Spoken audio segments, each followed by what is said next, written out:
I remember the sound before anything else. The soft metallic click that didn't click. A key that had always opened my door now resisted me, as if the house itself had learned a new language overnight. I twisted it once, twice, and then stopped. The porch light glowed faintly above me, its halo flickering against the rain. Through the glass, I could see the reflection of the woman I had become. Neat hair, sensible shoes, a calm face trained in restraint. Behind that glass, faint laughter echoed from the dining room. My family was home. I was not. If you've ever stood on your own doorstep and felt like a stranger, tell me where you're listening from, I whispered softly, half to myself, half to those who'd understand. I stepped back, tucked the useless key into my coat pocket, and pressed the doorbell. It took 3 chimes before someone answered. My mother opened the door, dressed in silk the color of pale champagne. Her eyes darted, the kind that measured what you brought with you. My father was behind her, a shadow in a navy suit. And then there was her, my sister, Lena, glowing in the amber light, an engagement ring catching every bit of it. "Oh, you're here," my mother said. Her tone sounded as though I'd interrupted a dress rehearsal. "I thought you were working late." "I was," I said quietly, "but I needed to stop by." Lena's fiancé appeared behind her, holding a glass of wine. He smiled, politely, distantly, the way a man smiles at a stranger his future in-laws barely mention. I looked down at my shoes. Small droplets had gathered on the leather. Something in the air felt replaced. The familiar scent of cedar polish and cinnamon was buried under the perfume of celebration. "Can I come in?" I asked. Mother hesitated, then stepped aside. The threshold felt foreign, as though I were trespassing. Inside, the house looked the same, yet entirely altered. The framed photos on the wall remained, but one was missing. The one of me holding the house key, the day my grandfather had handed it over. I noticed the faint rectangle of dust where it had hung. The space felt louder without it. "We sold the upper property," Father said casually, pouring himself a drink. "Maintenance costs were too high, and Lena's wedding plans, well, they need funding." My eyes traced the crystal decanter as the amber liquid poured. Each sound was sharper, clearer. "You sold it?" I repeated slowly. "Without telling me?" Lena giggled softly, touching her ring. "You weren't using it anymore, were you?" "It's not like you lived here." My jaw tightened, but my voice stayed level. "That was the house Grandfather left me. In his will." Father shrugged. "You have your career, your apartment. You don't need old wood and empty rooms. It's better this way. It's for family. For family." The word broke something quiet inside me, like a window closing in slow motion. I said nothing. My silence unnerved them. Lena filled the gap with another laugh, thin and bright.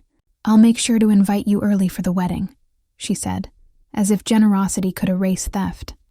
I stood there a long moment, letting the fire crackle fill the space between us.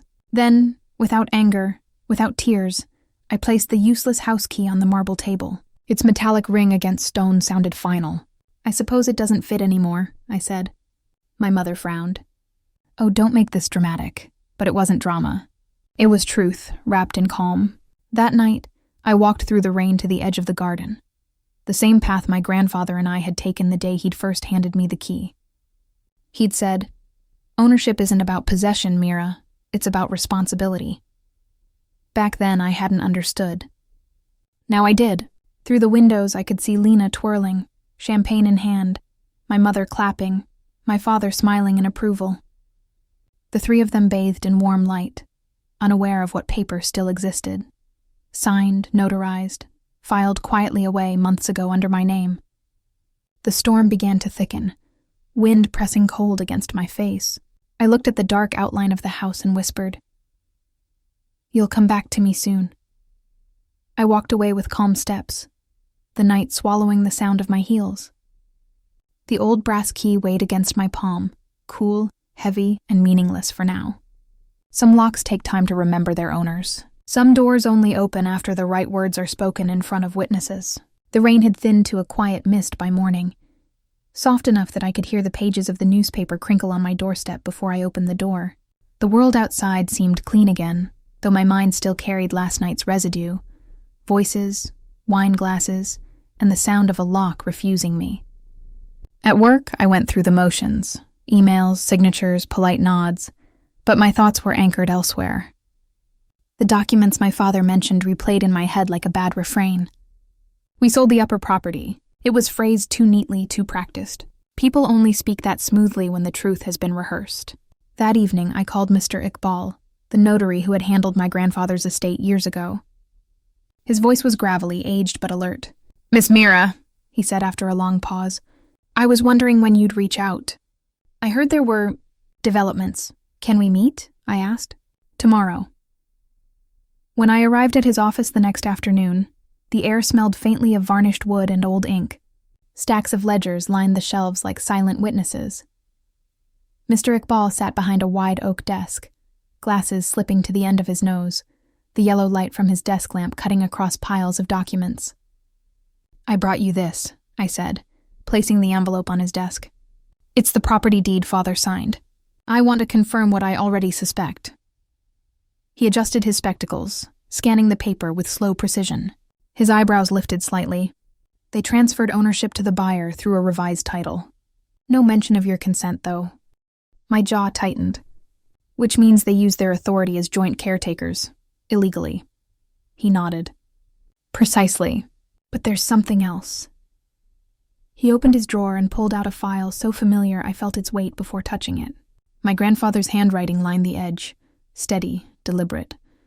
"You remember this clause?" I did. I'd almost forgotten how carefully we had crafted it. The conditional reversion. If the estate was ever sold without my written consent, ownership would revert automatically to me upon notarized review. I'd added my signature again last year, anticipating nothing but wanting certainty. "It still stands?" I asked quietly. Mr. Iqbal smiled faintly. "It was never revoked. The sale, technically, is incomplete." For a moment, silence thickened between us. The lamp flickered. I could almost hear my grandfather's voice again, telling me, "Paper is stronger than blood when ink is truth." I exhaled slowly.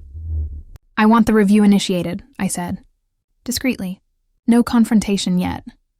"As you wish," he replied. "You understand this will come to light soon enough." "I want it to," I said. But not from me. Outside, dusk had fallen. I walked through the narrow streets, the city lights painting streaks across the wet pavement. The key in my pocket felt heavier now, not as a symbol of loss, but of patience. When I reached my apartment, I placed it beside my cup of tea and watched the condensation fog the window. The glass blurred the city into something soft and uncertain.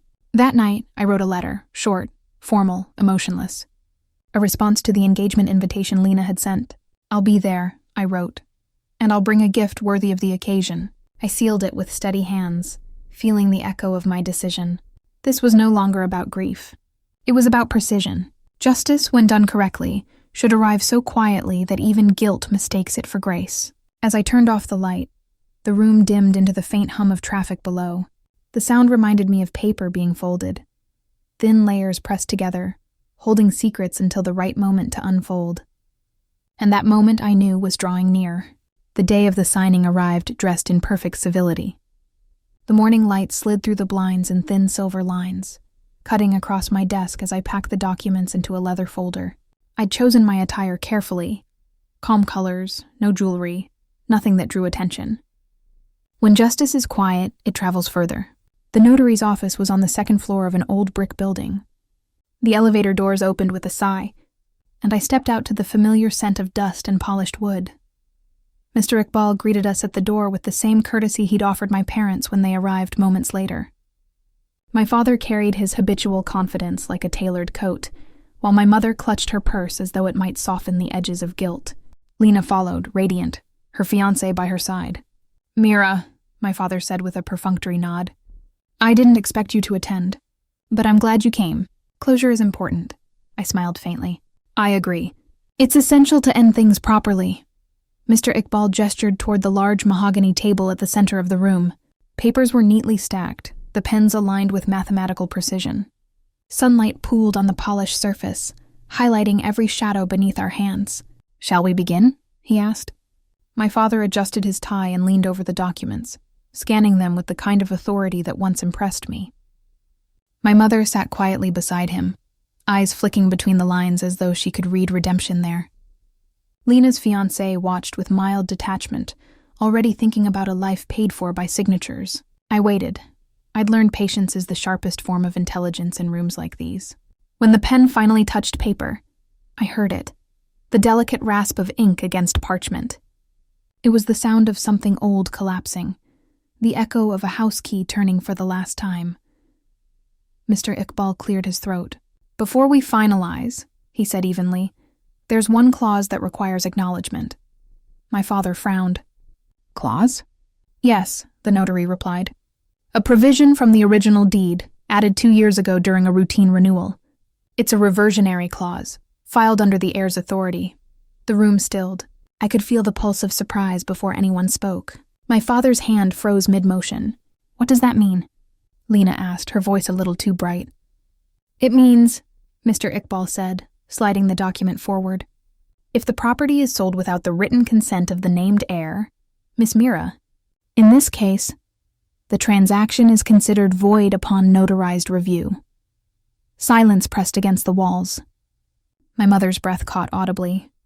"That's absurd," Father snapped. "She has no standing to override." "She does," Mr. Iqbal interrupted calmly, adjusting his glasses. "This clause was reviewed and reaffirmed with the estate's legal authority. I have both signatures." Lena turned toward me, confusion mingled with disbelief. "You knew about this." I met her eyes. "I wrote it." The quiet that followed was heavier than any argument. It settled like dust over the papers, over our history. Mr. Iqbal continued with the steady rhythm of a man used to storms. "Legally, the property remains under the heir's name. Any proceeds or associated transfers are invalid." My father's jaw tightened. "You planned this." "I protected what was already mine," I said. "You just gave me the opportunity to prove it." Lena's fiancé shifted uncomfortably, looking between us, realizing the glittering promise of luxury was dissolving in real time. My mother whispered something faint and brittle, perhaps my name, perhaps an apology that arrived too late to matter. Mr. Iqbal signed the final verification. The sound of his pen closing echoed like a gavel. "It is done," he said quietly. No one moved for several seconds. The sun had shifted lower, drawing longer shadows across the table. My father finally stood, collecting his composure like shards of glass. "You've made your point," he said, voice low but trembling. "Enjoy your victory." I rose slowly, gathering my folder. "It isn't victory," I said. "It's inheritance, the kind that was meant to be honored, not sold." As I turned to leave, Mr. Iqbal's gaze met mine briefly, approving, but silent. Outside, the corridor smelled of paper and time. The door shut behind me with a soft click, and the quiet followed me all the way down the stairs. On the street, the air felt different, cooler, cleaner. I reached into my pocket and touched the key. For the first time in weeks, it felt warm. The days that followed felt like a slow thaw after winter. The house, the one they had tried to sell beneath my silence, stood untouched, waiting. I didn't rush to reclaim it. Justice, I've learned, is quieter when it settles by itself. The city moved as usual, cars, conversations, unbothered skies. But beneath it, a steady current of consequence was flowing home. 2 days after the signing, my father called. The first ring went unanswered. The second I let linger before I answered. His voice came through carefully measured, the tone of a man rearranging his pride into apology. "You've caused quite a spectacle," he said. "I didn't cause it," I replied evenly. "I corrected it." A pause. The faint click of his lighter echoed down the line. "You think you've won something?" "I didn't win," I said. "I just stopped losing." He didn't answer, only exhaled smoke and silence. For the first time, the distance between us felt right, wide enough that his control couldn't cross it. By evening, I found myself walking toward the old estate again. The gate creaked open like a hesitant greeting. The garden, though unkept, carried the scent of something familiar. Wet soil, the faint sweetness of pine. The windows reflected the dying sun, each pane tinted gold. For a moment I saw my younger self in that light, hopeful, small, unaware of how fragile trust could be. Inside, dust hung in the air like fine memory. Every corner whispered something. My mother's laughter at the piano, my father's voice reading the paper, my sister's steps on the stairs. It felt both mine and foreign. I moved through it quietly, touching surfaces as though confirming it was real again. On the dining table lay a sealed envelope. The handwriting was my father's, neat, restrained. I opened it carefully. The letter was short, every word deliberate. You were right to protect what was yours. I was wrong to believe ownership could be negotiated. We did what we thought was practical, not what was fair. Take the house, but don't let it harden you. We lose more than property when pride wins. The paper trembled slightly in my hands. I set it down, feeling the edges of forgiveness somewhere in reach but not yet ready to hold it. The next morning, the notary's office called to confirm the final verification. Everything is settled, Mr. Iqbal said. The property is officially reinstated under your name. The clause worked precisely as intended. I thanked him, though the words felt smaller than my gratitude. Grandfather's voice echoed faintly in memory again.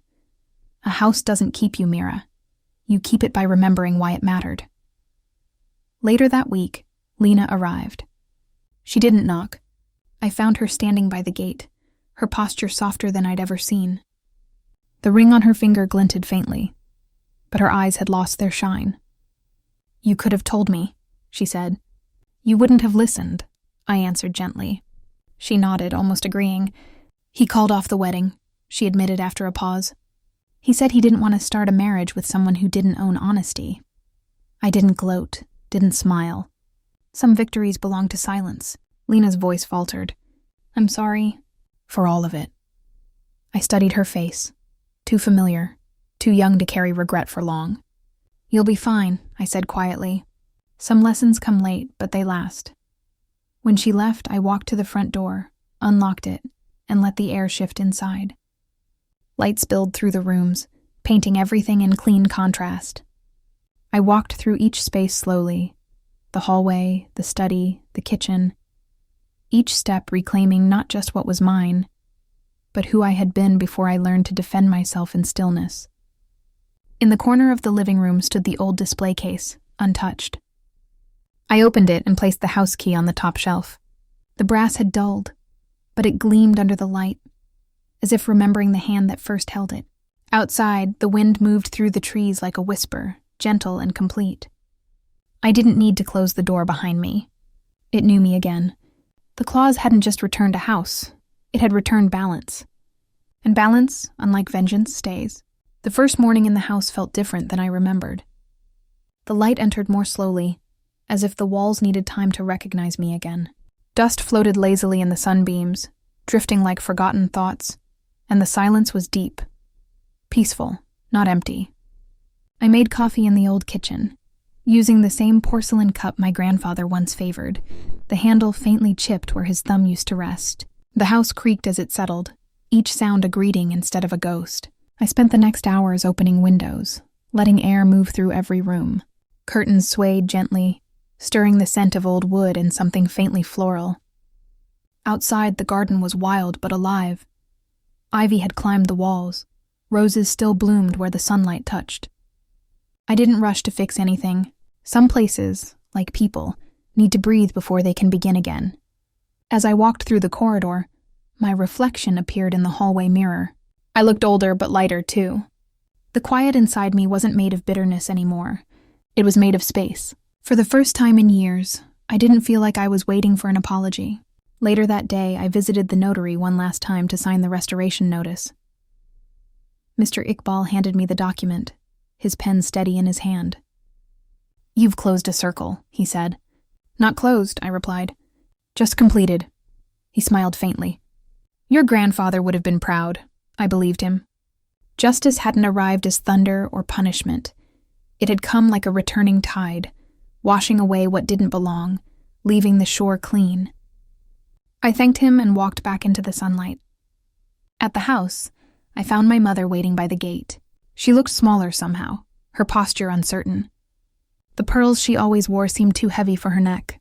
I didn't know he'd written to you, she said quietly. Your father. I read it, I answered. He wanted to come himself, but pride... She stopped, as if the word itself was too sharp. We thought we were helping Lena. We didn't think you'd need this place. I didn't need it. I said softly. I just didn't want to lose what it meant. She nodded, her eyes glistening but not breaking. I was wrong, she whispered. The wind moved between us, carrying a faint scent of jasmine from the garden. I stepped closer and opened the gate. You can come in if you'd like, I said. She hesitated, then crossed the threshold slowly, her eyes wandering through the yard. It's still beautiful, she murmured. It just needed to be cared for, I said. That's all. We stood together for a while, saying little, letting the silence hold what words couldn't. Eventually, she turned to leave, her steps softer than when she arrived. That evening, I sat on the porch with the key in my hand. The metal was warm from my touch, its grooves still fitting perfectly against my skin. I thought of Lena, of my father, of the fragile thread between love and loss. Family, I'd realized, doesn't dissolve when it breaks. It changes shape until you learn to see it differently. The sun slipped behind the trees, painting the house in gold before fading into blue. I placed the key on the table beside me, listening to the gentle hum of the world around it. Justice had done its work. Forgiveness, slow but sure, was beginning its own. When the last light disappeared, I stood, locked the door, and felt the weight of it click softly. No resistance, no echo. Just peace.